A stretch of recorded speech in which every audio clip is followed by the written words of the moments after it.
Welcome back, everybody, to the Fantasy Birds. Today, we have a special episode.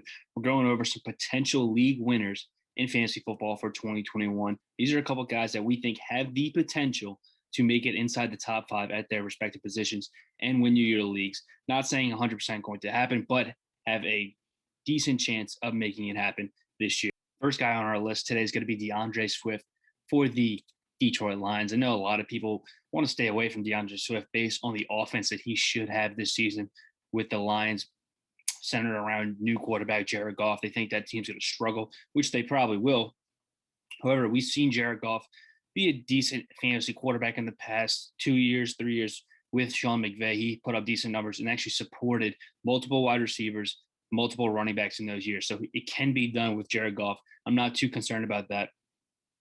In addition, the strength of this Detroit Lions team, it's the offensive line, number 10 ranked on Pro Football Focus in the National Football League. So the strength of this team, getting Penei Sewell in the draft, top tackle out of Oregon, adding that to the offensive line. This offensive line should be looking pretty solid this season. DeAndre Swift could take advantage of that. We're seeing poor game script for the Detroit Lions this season, only projected to win 4.5 games this year. That's where the over-under mark is for this team. So poor game script, that's going to lend itself favorably to DeAndre Swift and his work in the receiving game. Last year, 92% of the games he played in actually 3 or more catches, which is phenomenal numbers for the running back position. So especially in PPR leagues, we're loving DeAndre Swift. And even in the running game, we saw him towards the end of the season, 6 of the last 7 games, he got double-digit carries on the ground. That should definitely continue this season with Adrian Peterson and Kerryon Johnson leaving the team. Yes, Jamal Williams has signed with the Detroit Lions this offseason, but we're not worried about him taking away the goal line work and the receiving work, which is the 2 most valuable touches for running backs in fantasy football. Jamal Williams should be 20 to 20 and not really do too much work in the red zone. In addition, DeAndre Swift actually 10 touchdowns in 13 games last year that he played in. This is incredible efficiency in the 17-game season that we have this year. If he's able to stay healthy and these numbers continue to progress, he's looking for a monster season. Going around the 30th overall pick in fantasy drafts, going at the end of the second round in 12-man leagues, mid-third round if you're in 10-man leagues, we love this pick.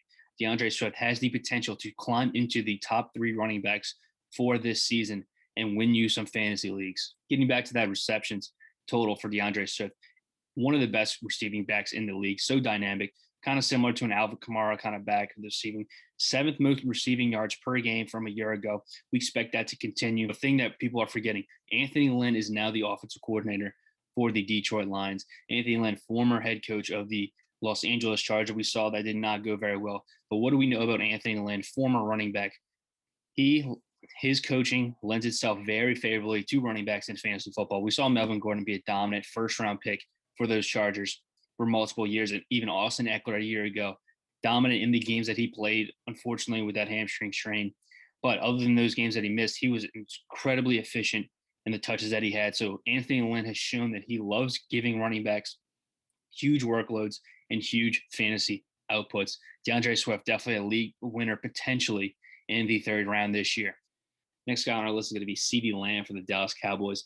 Really easy to say CeeDee Lamb's going to have a breakout year from what he did in his rookie season. One of the best rookie seasons we've seen from a wide receiver.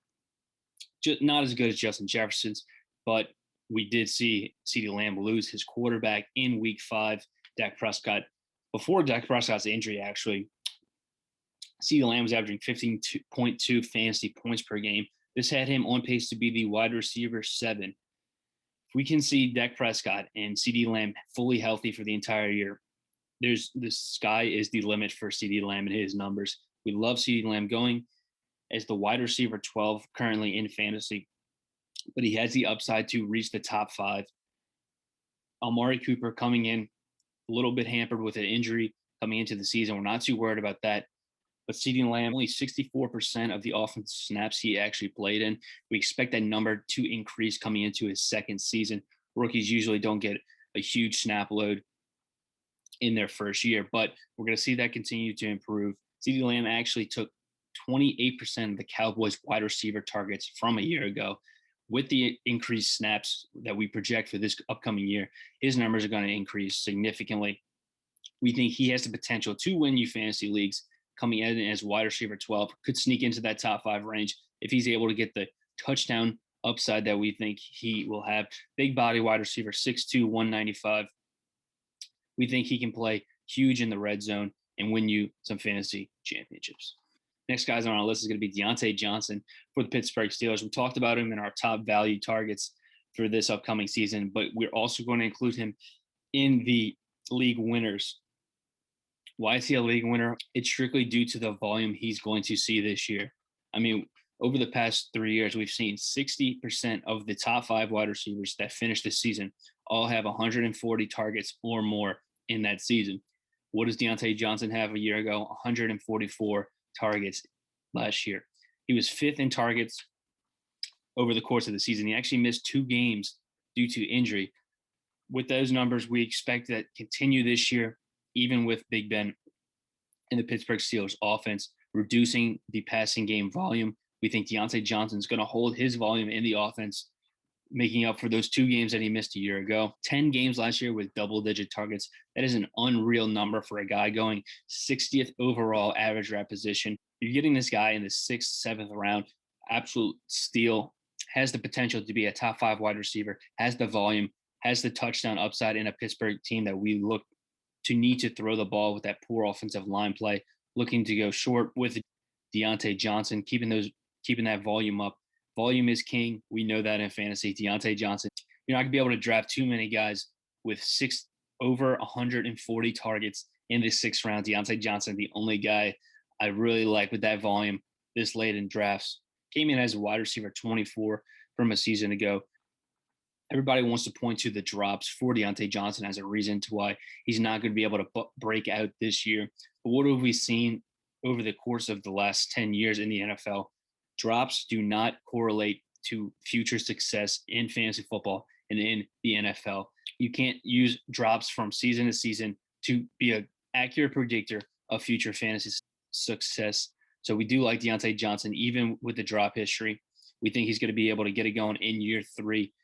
Last year for the Pittsburgh Steelers roll with Big Ben, looks like it's going to be his final season. Deontae Johnson could be his favorite target, and we love him in the 6th to 7th round at 60th overall average draft position, potential league winner, top 5 wide receiver. That's going to wrap it up for this week for the Fantasy Birds. We thank you guys for watching for this league winners episode. Let me know in the comments what you think about these 3 guys, or if you think there's other guys we should have put on this list. But we'll see you next week with another episode of Fantasy Birds.